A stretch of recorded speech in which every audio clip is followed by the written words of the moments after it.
Start up the cartoon again. Let's just watch more of Exodus. Okay, so 3 weeks ago, we started talking about the Ten Commandments, and Pastor David walked through the first 3, which talked about our direct relationship with God. The first being that you shall have no other gods, the second that you should not use the Lord's name in vain, and the third that you remember the Sabbath day and keep it holy. The other 7 that we're going to talk about tonight address our relationship with other people. And really, this is really important in our relationship with God as well. So some people in this world, probably some people in this room, are morning people. They can turn their alarm off the first time that it rings. I know. Some people can just like roll out of bed and get going with their day, drink coffee or whatever it is they do. And for these morning people types, that it's not a real big issue for them. I, however, am not a morning person. I know, shocking. No matter how much sleep that I've gotten, when my alarm goes off in the morning, it is so hard not to hit the snooze button. And so I usually do at least once. And when I finally talk myself into getting up and moving, it takes a while before I'm remotely presentable to other people. In college, I lived in a campus ministry house. There were 5 other people in that house. And all of them knew that in the morning, if I still had my glasses on, it meant that I hadn't put my contacts in yet, and they knew that they shouldn't talk to Ashley yet because it was too early. Okay, but I'm sure you all know and can agree that how your morning goes often dictates how your day goes. If you wake up on the right side of the bed, so to speak, it is more likely that you're going to have a good day. You are likely more resilient to anything that might come your way. So here's your bed. And you get up. And this is the morning person, so they're happy. Yay! Morning. All right. But when you wake up on the wrong side of the bed, so to speak, you started off the day in a really not so great mood. So this is the left side of the bed because you're getting up on the wrong side of the bed. And you're grumpy, your eyes are probably still closed like mine. So when you wake up on the wrong side of the bed and stuff starts coming at you during the day, you are usually oftentimes not as ready to handle it. And if negative stuff happens, it's a lot easier to let it get you down. And when your bad morning quickly can turn into a bad day. And I'm sure there are exceptions, because you can wake up in a great mood and still be knocked down by something early that goes wrong, and vice versa. You can wake up in a horrible mood and something great happens and you have a great day. But the thing is, there are lots of studies that have been done that support this theory that your mood in the morning affects your entire day. And so if we go back to our commandments and we look at the last 7 commandments for our relationships with other people, we have to understand that how we get along with all the people around us tells us how we get along with God also. If you wake up on the wrong side of the bed, you usually carry that mood with you into other things that you do. One small part of your day, morning or not, can affect how every other part of your day goes. In that same way, how one relationship or one interaction with someone else can affect how other relationships go. And I think that is one reason why God is so concerned with how we interact with his people. Because he knows that it will all affect us more than we can even understand. And he knows that it impacts all of his other children. And I think Pastor David talked about this too, but in the Catechism, when he talks about what each commandment means for us, Martin Luther begins each explanation with the words, "We should fear and love God so that." So even when we're talking about our relationships with other people, it's all pointing back to God. So picking up where we left off, commandment number 4 says that we are to honor our father and our mother. This is how I remember them, commandment 4.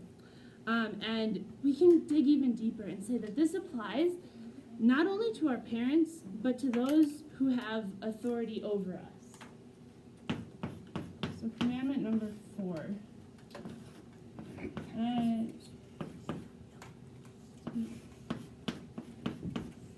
So if we think about our parents have authority over us, right? If you think about other roles in your life, if you work, your boss has authority over you. Teachers, supervisors, people who just have more experience than we do might have authority over us. And God is calling us to treat those people with respect, to treat them with love, and to obey them. Commandment number 5 says that we should not murder.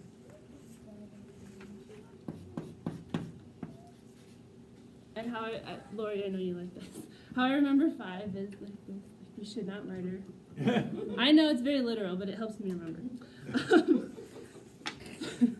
And Lori likes it, so that's all that matters. This commandment seems so plain and simple, that we should not kill another person by taking their physical life, right? But we can dig a little bit deeper, and we can understand this to mean not to harm anyone else. Luther goes even further to say that we should support other people in all of life's needs. Commandment number 6 is that we should not commit adultery.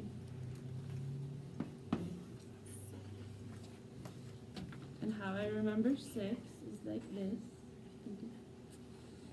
When most people, which most people plainly means that we should not cheat on other people. We should not cheat on our significant others. If we're in a relationship with someone, we need to honor them.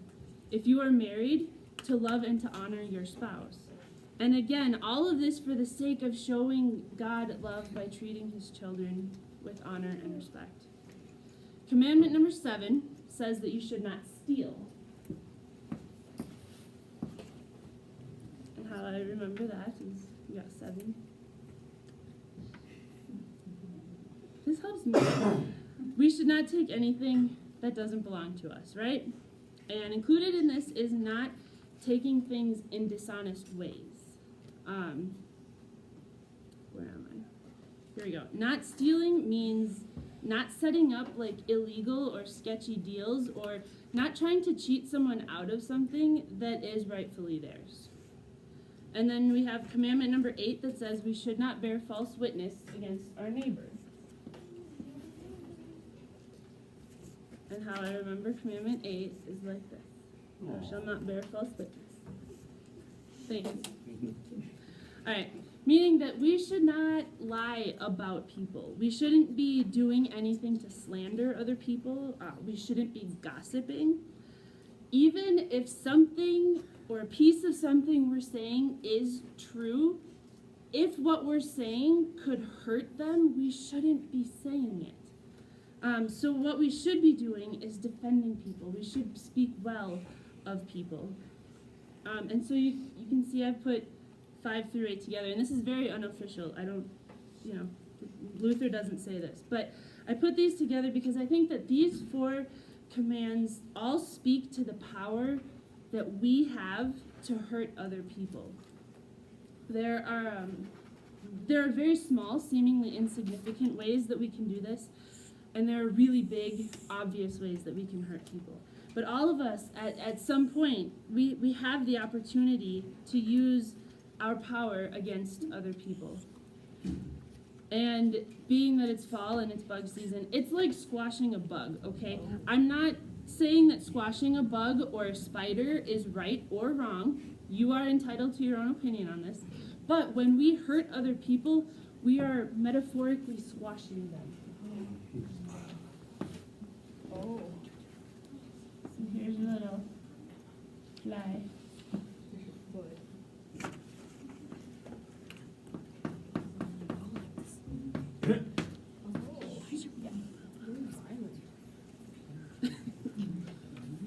So these commands, these 4 that we're talking about, give us this light in which that we can better see what we do and where we go, so that we don't get lost in these things. Because we don't always realize that we're hurting other people, or sometimes we might be okay with how we're hurting other people. But in that, we're also hurting ourselves, and that strains our relationship with God. So we've covered up through 8, which means we're at commandment number 9. And I'll say number 9 and 10 sound kind of similar, but commandment 9 says that we will not covet our neighbor's house.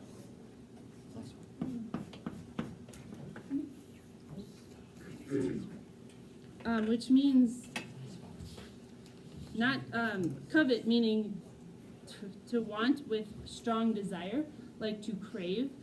And so this command is talking about not trying to take away other people's stuff, not focusing on what you don't have by wanting what other people have, but instead to help other people keep and maintain what is rightfully theirs.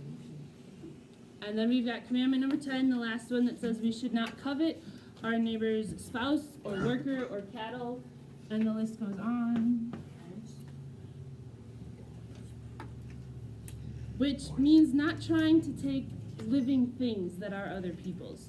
Again, it's about not focusing on the animals or the people that you don't have in your life, but who you do have in your life already. Now, very unofficially, again, I grouped 9 and 10 together because I think that even though these commandments tell us quite literally what not to do, what they're really doing is they're telling us to do something very similar. They're telling us that we are to help people maintain their relationships and property. I think that these are really about how we can support each other.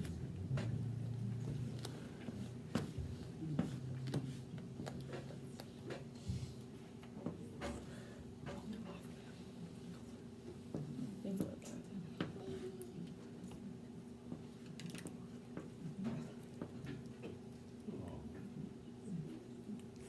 I'm lost. Oh, there we go. I get it. Okay. See? Nice handshake. What did you do? What are your signs? Oh, thank you. I'm sorry. Thank you, Lori. So number 9 is we shall not covet our neighbor's house. And so to remember 9, I think of it like this. I see a house shape. And then if you think of 10, to not covet your neighbor's spouse or slave or donkey or ox, I just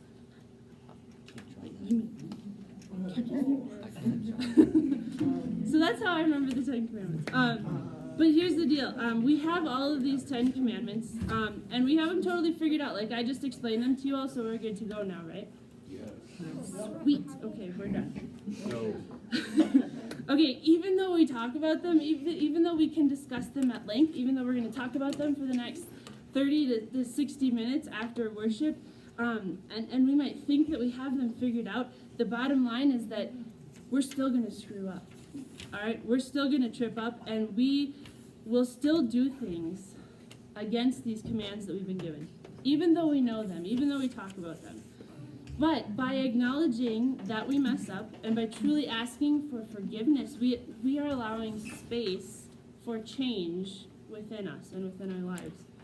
By coming back to these commandments over and over again, because this isn't something that we just memorize and move on, we are reminded to be aware of our actions. We can see things in ways that we just didn't see them before. So if we go back to that reminder that I am not a morning person, I still have choices to make each day. And every day that I have a hard time getting out of bed doesn't have to be a bad day. And every day that I have a hard time waking up is not a bad day, or I would never have a good day. But the truth is, knowing for myself that I'm not a morning person means that I can be more prepared. Means that I can be aware of this fact and be ready to deal with each morning as it comes. Amen.